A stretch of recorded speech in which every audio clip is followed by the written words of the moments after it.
All right, hello and welcome. If you're studying for your National 5 RMPS exam, you have come to the exact right place. We are going to be laser focused on a super important topic, worship in Islam. Everything we're about to go through, it is all designed to give you the clear, straightforward info you need to absolutely smash your exam questions on this. We're going to use these slides to break it all down. So let's kick things off by asking a pretty big question. Before we dive into all the details, let's just pause on this. Is worship just a list of things you do, a set of actions, or is it something more? Well, in Islam, the answer is, it's definitely something more. And here's the key thing to get your head around. Worship isn't just an event you go to once a week. It is a whole way of life. It's this constant awareness and submission to God or Allah. And the 5 pillars of Islam? They provide the perfect framework for living that submission day in and day out. Okay, so here's our game plan for this session. We'll start by defining worship, then we'll jump into 3 of the key pillars. We'll look at Psalm, then Zakat, and then Hajj. After that, we'll connect the dots and see the bigger impact of all this. And we'll finish up with a key takeaway to really nail down your revision. Right, let's dive straight into our first pillar, Psalm, which is all about the spiritual and physical discipline that comes with fasting. What's so fascinating here is just how deep this definition goes. Psalm literally means to refrain. But get this, it's not just about refraining from food and water. It's a total commitment to stepping back from all kinds of negativity in what you do, what you think, and even what you say. It's a commitment of your whole self, body, and mind. Okay, exam heads on. These are the key facts you've got to know. Sawm happens during the holy month of Ramadan. That means no food or drink at all from dawn till sunset. It all wraps up with a massive celebration called Eid ul-Fitr. And this is super important, so don't forget it, the exemptions. Islam doesn't expect people to fast if it's going to cause them hardship. So, the very young, the elderly, or someone who's sick, they're exempt. That is a brilliant point to make in an answer. Ultimately, you can think of Ramadan as a kind of spiritual spring clean. This quote just hits the nail on the head.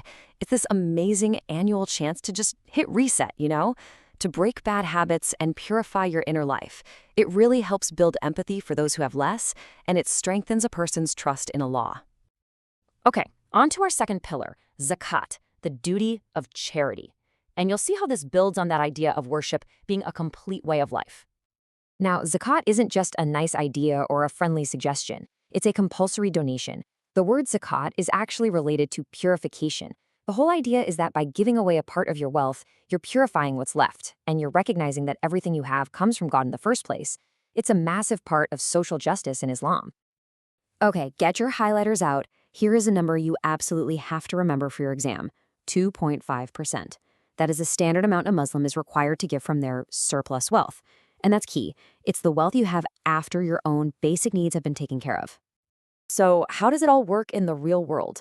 Well, it's a donation made once a year, often at the local mosque. And you guessed it, just like with fasting, there are exemptions. If your wealth doesn't reach a certain level, which is called the nisab, you don't have to pay. This makes sure the system never becomes a burden on people who are already struggling. And that brings us to our third pillar for this session, Hajj, the pilgrimage to Mecca. We're talking about the spiritual journey of a lifetime. So, what is the Hajj? Well, it's this incredible pilgrimage that every single adult Muslim is expected to make at least once in their life, but only if they're physically and financially able to.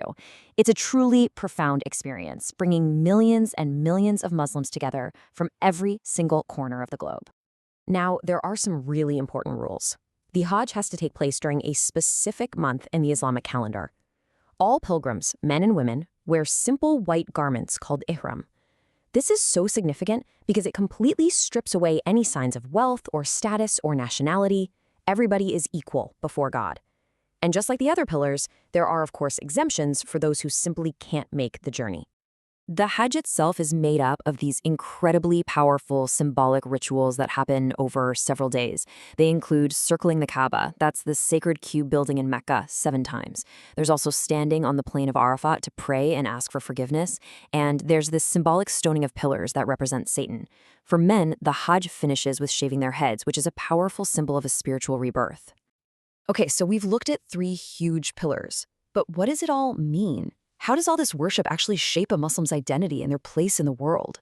Well, this brings us to this really important idea of being a khalifa. So this word khalifa, it means a steward or a guardian. Think of it like being a caretaker. The belief in Islam is that God has given humanity this sacred responsibility to look after the planet and absolutely everything on it. So this isn't just about rituals anymore. It's about your very purpose in the world. So you can really see the impact of worship on two levels. First, on a personal level.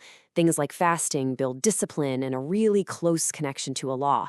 Being trusted as a khalifa gives a deep sense of worth. And then there's the bigger communal impact. The Hajj strengthens the global Muslim community, the Ummah. Zakat directly helps the poor, and living as a khalifa means taking that duty to protect our planet seriously. And here's the gold for your exam answers. These are the kind of real-world, modern examples you can talk about. Being a good khalifa isn't some abstract idea. It's about the choices you make every day. It's recycling, it's looking after your local park, it's giving to charity, and it's shopping ethically. It connects faith directly to action. All right, so to wrap things up, here's a big question to take with you as you revise. How do these three pillars, Saum, Zakat, and Hajj, all work together? Think about how they aren't just separate jobs, but a whole integrated system. Saum is submitting the body, Zakat is submitting your wealth, and Hajj is submitting your very self in this amazing journey of faith. Together, they show what a life lived in complete submission to Allah really looks like. Good luck with your studies.